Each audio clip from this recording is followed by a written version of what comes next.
Good afternoon and welcome. We're privileged to have with us today Dr. Michio Kaku, and he's a theoretical physicist and a well-known futurist. Welcome. Glad to be on your show. Thank you very much indeed. Now tomorrow, of course, here at ISE, you are doing the keynote, which is all about the future of capitalism. Would you like to tell us just a little bit, without giving too much away, because everybody's looking forward to your keynote tomorrow, just tell us a little bit that people can expect from your presentation. Well, first of all, let's take a look at the technology. Chips will eventually cost a penny. So intelligence will be everywhere and nowhere, like electricity is today, under your feet, in the walls, in the clothing. So when I look at you in the future, I'll see you in my contact lens. So I'll see a biography of who you are next to your image. And if you speak to me in Chinese, I'll see subtitles translating Chinese into English. And then if I want to see a doctor, I'll talk to the wall. I'll say, mirror, mirror on the wall. I want to talk to RoboDoc right now. Boom. An artificially intelligent animated doctor appears, accesses the internet, gives me cheap, sound medical advice, which is going to revolutionize medical care. And then if you're in a car accident, you want to talk to a lawyer real fast, you talk to a robo-lawyer inside your wristwatch, accesses all the legal literature. Now, what this means is that capitalism itself is going to change. In the future, when you go to a store, you'll know exactly what things really cost, who's cheating you, who has the best product. Because today you're clueless. You don't know anything about who's cheating when you go to a store. You'll have infinite knowledge of the things you're buying. And if you're the producer, you'll have data mining, big data, targeted marketing. You'll know who the buyer is. So the curves cross perfectly, supply and demand. Called perfect capitalism. So you call this perfect capitalism. Right. Will the big retailers and the big brands react favorably to this, or is it going to be Initially, a big no. upset? They're going to be dragged kicking and screaming, because unless you digitalize, you'll go bankrupt. And those companies that think that they can ride out the storm, that this digital thing is a phase, they're fooling themselves. We are at the beginning, just the beginning of the digital revolution. And so you have to be a surfer. Think of a surfer. They see the wave coming, they jump on the wave, ride the wave. If you go against the wave like the music industry, you wipe out. And guess who controls music today? The music industry resisted the digitalization process. It's Apple computers through iTunes, which controls the music industry. Now you talk about in your latest book about this pill that could make you smarter. That's a pill I would like to have, certainly now, talking to yourself. How realistic is that? I mean, how many years away are we, sort of thing that we're looking at? We are now accessing the human brain. We can now upload memories, record memories, and even extract images from the living brain. Meaning that the internet will be replaced by BrainNet. That's the next step in the evolution of the internet.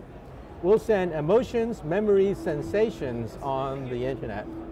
Think of the movies. Entertainment is a multi-billion-dollar industry, but it's a flat screen with sound. In the future, you'll feel what the actors are feeling. And of course, teenagers will go crazy on Facebook.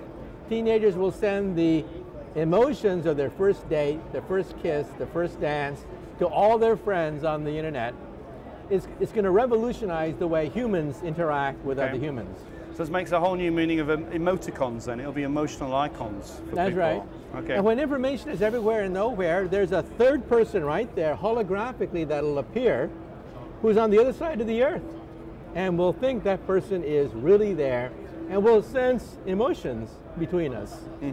So the AV industry, which is what this show represents, we're here at ISE. There's probably 65,000 people have come through the show. It's one of Europe's true success stories. The ISE show is slightly bigger than the American show that's in Las Vegas or Orlando each year.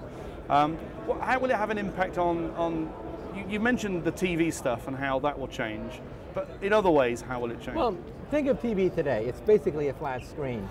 3D TV without glasses has been the holy grail for 50 years, and we failed until now.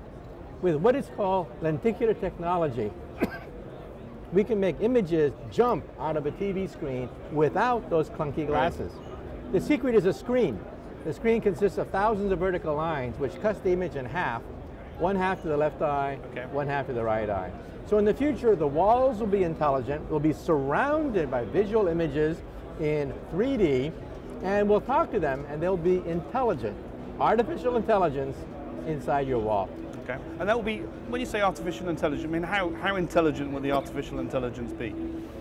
These are not going to be like the Terminator robots that have self-awareness, that have common sense and understand images. No.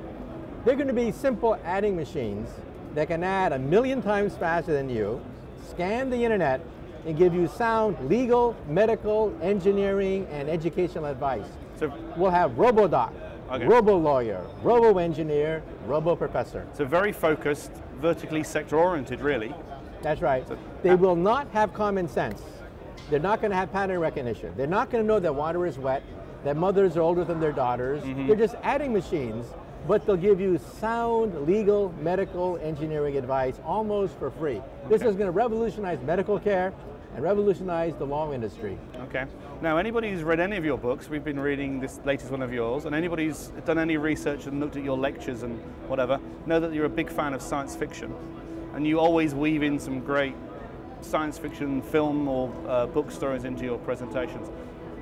Without giving too much away, how many of them are you going to put into your presentation tomorrow? What can we expect? Think of the tricorder, where you simply go like this and you find out what's wrong with you. Okay. We will have a tricorder. We can miniaturize an MRI machine down to the size of a briefcase, and eventually the size of a cell phone. A cell phone MRI machine is the tricorder. So we will have that instantaneous medical advice. And when you go to the bathroom and use the toilet, there'll be a DNA chip that tells you if you have cancer or not 10 years before a tumor forms. Okay. The word tumor will disappear from the English language because of the digital revolution. Wow. Okay. Now, last question. In terms of a futurist, I mean, you're really a highly skilled PhD theoretical physicist. What do you need to have to be a futurist, apart from obviously great academic credentials? Well, anyone can mouth off about the future by looking at the movies, but you have to understand the science. Certain things are not possible in our lifetime. We will not have a starship in our lifetime. We're not going to have teleportation. We're not going to have many of the great gizmos we see in science fiction. But if you watch Star Trek, we have everything else but warp drive and the teleporter already right there in your cell phone.